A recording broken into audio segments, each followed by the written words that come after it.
In April 2003, my mother died. It was the end of an 11-year journey with Alzheimer's. I had been her caregiver.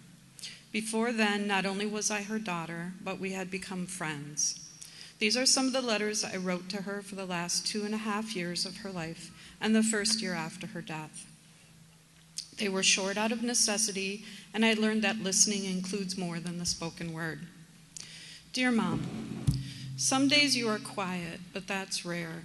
My reading tells me that one day you'll be robbed of your speech, just as you've been robbed of other things. This silent thief. Most days when you're speaking, I can translate this strange language. It sounds like English, but the structure is different.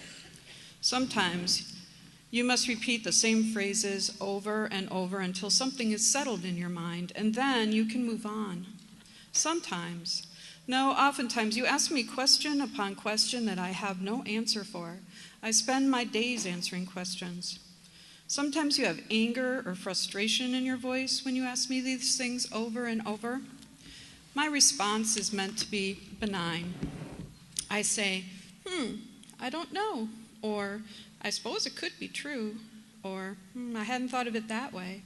You're not listening to me, you'll say. Oh, but I am. I have no answers to satisfy the questions you're asking.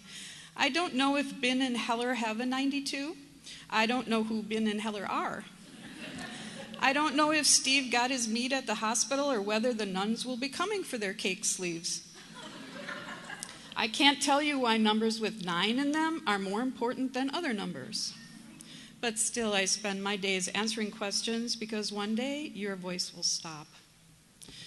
Dear Mom, you are a great spiritual teacher. When we were children, you guided us, grounded us, and gave us goodness. Now you're teaching lessons of compassion and kindness and patience, and yet people wonder what use you are now. I see it in their eyes. Dear Mom, you're turning your button on your sweater around and around. You are content. And all I can think of is once it comes off, I have to sew it back on. Again. There you are saying the last part of the Hail Mary prayer over and over and over and over and over again. It delights you so much that you've begun to clap in rhythm. And all I can think of is find something else to recite before I go crazy. And that's when I get a grip and I leave the room and I take a deep breath. Buttons sewed on, buttons pulled off, prayers and music. You take your joy so much easier than I do. Dear Mom, I love to read out loud to you. Even though you don't understand anything I'm saying, I like to think I'm feeding you language. Every day I give you food and water. I also want to give you words. I don't want you to stop talking before you stop breathing.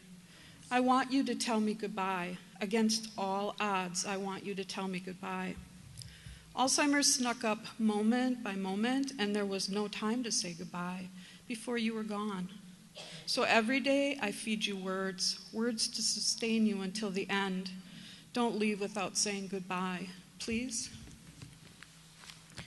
Dear Mom, you took my hand today and you held it tight. You stroked my palms and fingers, tracing the curves. You said nothing. I sat beside you. I stayed until you dropped my hand. I was afraid my words would break the spell. I said nothing. You held my hand today. Dear Mom, I don't want you to think that being here with you has been all sadness. Actually, it's been mostly joy, but sometimes it's the sadness that's easier to write about. I don't know why. Dear Mom, this morning I didn't get up and jump into work mode. This morning I got up and put on soothing music and saw that all the chores could wait. You are sleeping and the cat is fed. You see, I'm filled up with the thought of your leaving. One morning, a while ago, I walked into your bedroom to check on you and tell you, good morning. And you opened your eyes and you said, have you come to see if I'm dead yet?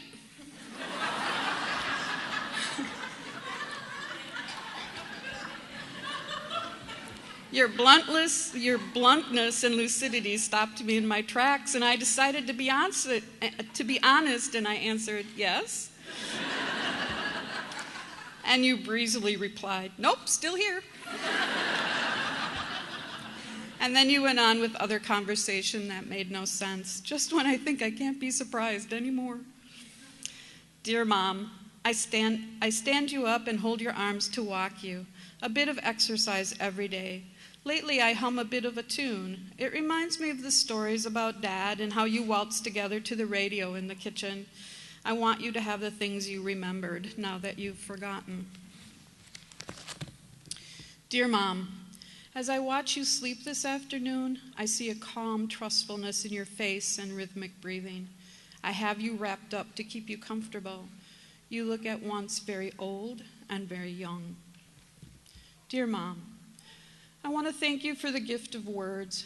When I was a little child, you'd read to me stories and poetry. You told me over and over about the power of words. When I was old enough to read myself, you asked me to read to you. You'd stand at the sink washing dishes, and I would read anything and everything. You told me over and over about the power of words. And now you've given me the power to say goodbye. Thank you.